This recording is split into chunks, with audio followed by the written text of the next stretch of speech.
Alright, this is gonna be a complex one, because we're gonna turn one of the witch's biggest drawbacks into one of their biggest advantages, as we're gonna use the self-inflicted damage from Pyromantic Pact to power Barrier Invocation, which is gonna allow us to infinitely spam comets, and we're gonna combine all of that with a permanent demon form. Or in other words, we're going to be able to spam a single button to delete both packs of monsters and bosses, but you're gonna need to understand how your abilities exactly interact with each other as well as with your gear, or you risk one-shotting yourself with a single button press. As always, I'll provide a blueprint in the video so that you can replicate my build without necessarily needing to buy the same gear, but I will put a link to my current setup in the pinned comment as well. Okay, so there's two important concepts you'll need to understand to make all of this come together. And let's start with the easier of the two, Demon Form, which is gonna give us extra spell levels, increased casting speed and damage, but comes at the cost of draining 0.5% of our HP per second per stack of Demon Flame, which is a debuff that accumulates passively as long as we maintain this form. To help mitigate this, we're also gonna invest points into Master Darkness, which will cap our Demon Flames at 10 and means that we only need to come up with a way to regenerate 5% of our HP per second, which is something we'll do with our gear. Next we have Barrier Invocation, which looks really simple on the outset, but will get a bit more complex once you realize all of the ways this skill interacts with all of our passives and our gear. But let's start with the basics. This is a meta ability in which you can slot any spell, and in our case we're gonna pick up Comet, which deals high damage, is fast, and maybe more importantly has a relatively steep mana cost. To be able to use Barrier Invocation and thus spam comets, we'll need to build up energy, which is something that can be done by taking damage to our energy shield. But instead of relying on damage taken from monsters, we're going to be using the Infernalist Pyromantic Pact, which replaces our mana with Infernal Flame and works the opposite way, meaning that you start at 0, but if you cast too many abilities in a row and exceed your total, you're gonna take your whole HP and your whole energy shield as fire damage. So we're gonna try to get Barrier Invocation to cost so much mana that we overcap our Infernal Flame with every single cast so that we can spam more Barrier Invocation, which means that we're basically going to be raining down comets.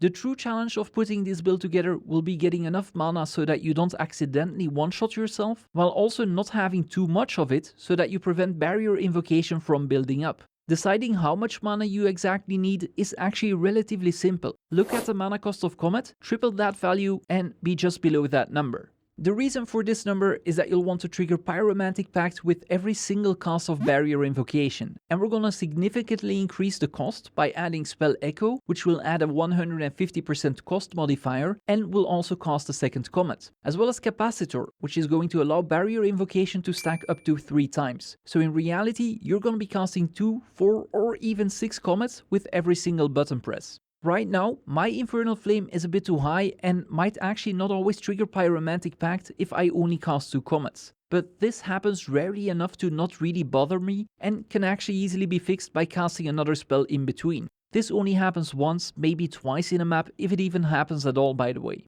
The final support gem you'll want to add is Impetus, which is going to increase the amount of energy gained by 40%. So as soon as you swap to this build, you're basically going to need 1 lesser and 1 greater Jeweler's Orb, because I would argue that all of the support gems I mentioned are mandatory. Barrier Invocation won't reserve all of our spirit though, so we can still add a bit more quality of life. And as with any other build that relies on energy shield, I like adding Grim Feast, which is going to make it so that every monster that dies will drop an essence that will also replenish our energy shields. And I'm now also investing in Dexterity so that I can eventually add Alchemist's Boon to the mix, which will help me sustain my flask charges as we're constantly spamming these to keep up our energy shield thanks to the Eternal Youth passive. In terms of other support gems, I highly recommend you pick up Herbalism, which is going to improve our flasks and will again play off Eternal Youth, and Vitality, which is gonna add 1% of HP regen per second to help out with Demon Form.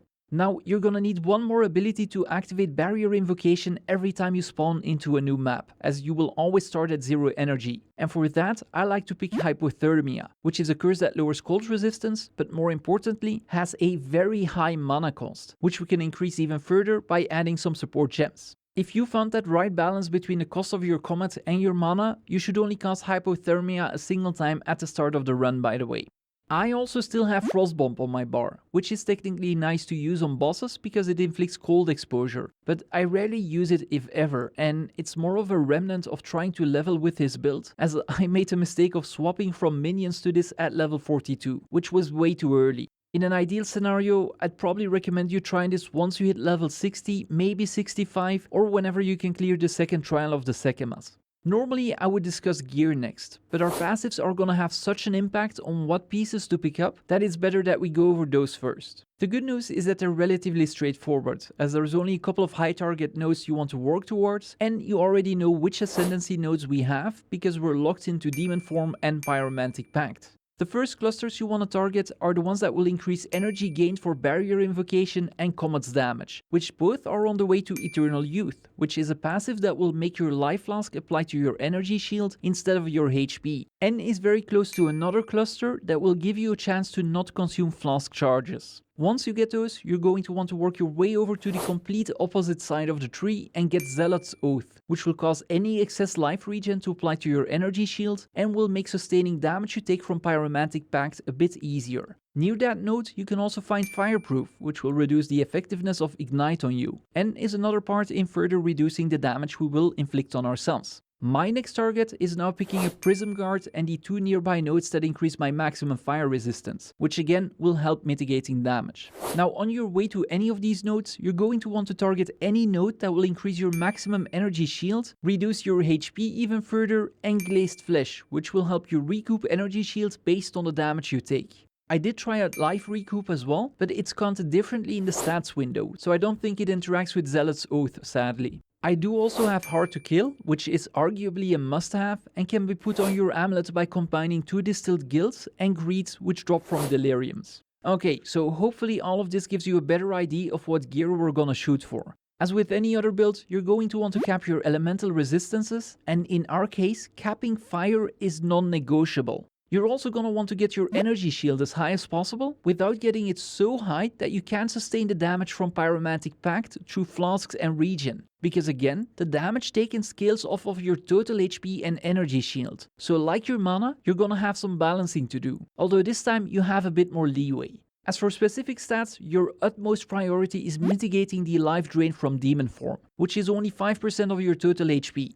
But before we talk about life regen, let's talk about reducing our total HP, which can be done through the Ghostrite Tattered Robes, as they will reduce your HP by 50% and they will add that value to your energy shield. You can even get a corrupted version of the armor, by the way, that will reduce your HP even further, and which is something I actually recommend going for. I'm now also further reducing my HP through Ming's Heart, which is a ring that reduces global defenses and HP in exchange for damage. But I would only recommend you get this if you have the funds to mitigate potential elemental resistances lost on your other gear. These items, combined with the fact that I try to avoid any extra HP on my gear, put my life at 394, which means that a meager 20 HP of regen per second makes it so that I don't get any of the Demon Form's downsides. Despite this, I'm still stacking more regen though, because again, Zealot's Oath lets the extra regen overflow into our energy shield. And the good news is that also this much of regeneration also means that usually poison damage becomes ineffective on us, as we can simply out-heal the ticks. Equally as important is of course getting the right amount of mana. So you're gonna need to find the pieces that lead you to a total just below the cost of 3 comets. And that's basically it for the things you really need. I did get an amulet with extra spirit, so that when I get enough dexterity, I still have enough for both Grim Feast and Alchemist's Boon. But these aren't really needed to make the build playable. They're highly recommended if you invest further into this build though. This whole gear setup, by the way, can cost you as little as 1 exalted per piece, and it's gonna work just fine. I did my early theory crafting with anything but optimal pieces, and I even lacked regeneration. It just means that the build gets harder to play. If you do decide to invest anywhere from 10 to 20 exalts maybe per piece, you can turn this into an incredibly comfortable and effective build to play though. And if at any point you decide you don't like Demon Form or Barrier Invocation, you can even focus on the other and still end up with a good build.